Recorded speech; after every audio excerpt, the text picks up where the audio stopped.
Je m'appelle Fabrice, je suis metteur en scène et auteur pour la compagnie du Grenier au Jardin.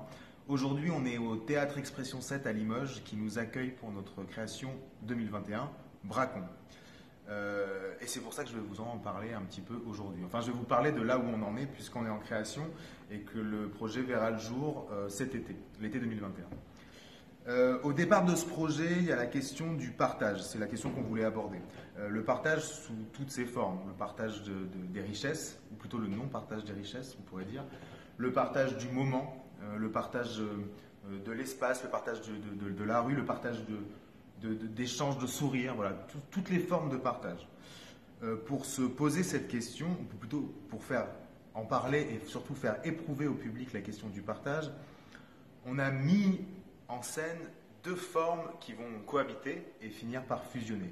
La première forme, c'est celle de deux types, deux pauvres types, de traits de misère qui décident un jour, pour se faire du fric, en fait, de venir braquer un public de rue. Donc ils arrivent, cagoule sur la tête et arme en main, pour venir nous braquer. Ils nous expliquent que c'est un braquage et que maintenant il faut vider nos sacs et leur donner notre pognon. Évidemment, ils sont mal coordonnés, ils sont totalement branques et leur braquage est une succession d'échecs qui va les pousser de plus en plus à faire n'importe quoi. En parallèle de cette histoire de ces deux braqueurs qui viennent nous braquer, on a la deuxième forme, celle du coryphée. Alors le coryphée, c'est un personnage qui vient, lui, nous parler du partage à sa manière. Et sa manière à lui, c'est de nous faire chanter. Donc il vient installer comme ça des chœurs dans le public et il vient chanter.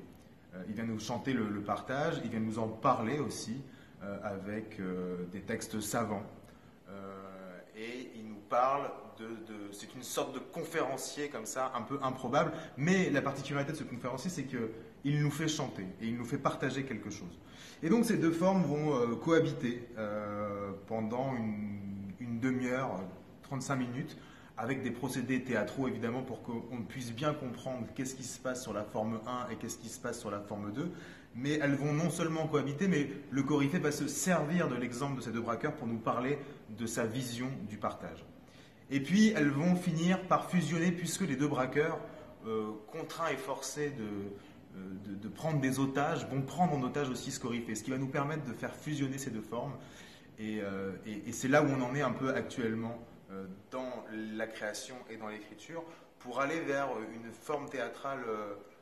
Non seulement les deux formes vont fusionner, mais aussi le public va devoir fusionner. Et on va certainement finir par quelque chose d'assez circulaire, où on va emmener notre public vers un grand partage, un partage d'un moment commun, et nos deux braqueurs aussi, et finir sur un mariage. Mais ça, je ne vous en dis pas plus, parce qu'on est encore en recherche autour de tout ça. On se retrouvera à La Rochelle en avril pour notre dernière résidence. Et voilà, et je vous dis à bientôt.